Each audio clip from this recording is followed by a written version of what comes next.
2024-25 season summer ട്രാൻസ്ഫറിൽ വൻ നീക്കം നടത്തിയിരിക്കുകയാണ്.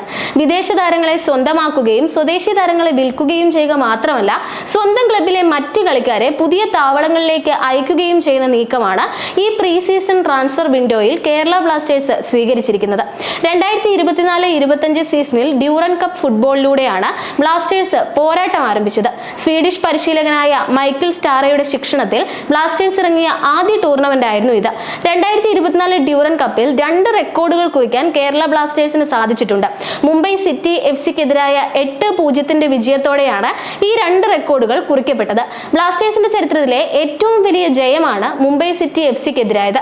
അതുപോലെ ഡ്യൂറൻ കപ്പ് ചരിത്രത്തിലെ ഏറ്റവും വലിയ ജയത്തിനൊപ്പവും ആ വിജയത്തിലൂടെ കേരള ബ്ലാസ്റ്റേഴ്സ് എത്തി.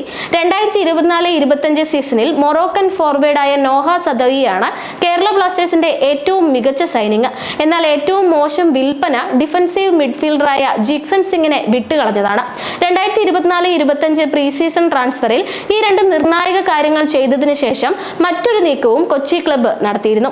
5 കളിക്കാരെ ലോൺ വ്യവസ്ഥയിൽ കേരള ബ്ലാസ്റ്റേഴ്സ് മറ്റ് ടീമുകൾക്ക് കൈമാറിയിരിക്കുകയാണ്. ISL ക്ലബ്ബുകളായ Punjab FC, Mohammedan SC, I league ക്ലബ്ബുകളായ Gokulam Kerala FC, Churchill brothers FC, real Kashmir FC എന്നീ ടീമുകൾക്കായാണ് കേരള ബ്ലാസ്റ്റേഴ്സ് കളിക്കാരെ കൈമാറിയത്. പ്രതിരോധ താരമായ Likmabam Rakesh, left winger Sagolsem Bikash Singh, Thomas Cherian, attacking midfielder Muhammad Ajsal, goal keeper Muhammad Arbas എന്നിവരെയാണ് കേരള ബ്ലാസ്റ്റേഴ്സ് വിവിധ ക്ലബ്ബുകൾക്കായി ലോൺ വ്യവസ്ഥയിൽ കൈമാറിയിട്ടുള്ളത്. സീസണിൽ കൂടുതൽ മത്സര സമയം ലഭിക്കുന്നതിന് വേണ്ടിയാണിതെന്ന് ബ്ലാസ്റ്റേഴ്സ് അറിയിച്ചിട്ടുണ്ട്.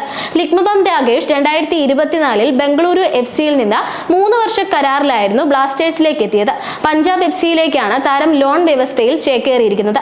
2024-25 ISL-ൽ കേരള ബ്ലാസ്റ്റേഴ്സിന്റെ ആദ്യ മത്സരം കൊച്ചി ജവഹർലാൽ നെഹ്റു സ്റ്റേഡിയത്തിൽ പഞ്ചാബ് FC-ക്കെതിരെയാണ്.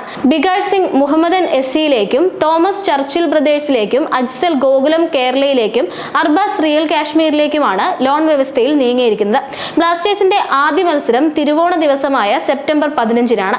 ഹോം ഗ്രൗണ്ടായ കൊച്ചി കലൂരിലെ ജവഹർലാൽ നെഹ്റു അന്താരാഷ്ട്ര സ്റ്റേഡിയത്തിൽ നടക്കാനിരിക്കുന്ന മത്സരത്തിൽ പഞ്ചാബ് FC-യെ മഞ്ഞപ്പട തോൽപ്പിക്കും എന്ന് തന്നെയാണ് പ്രതീക്ഷിക്കപ്പെടുന്നത്.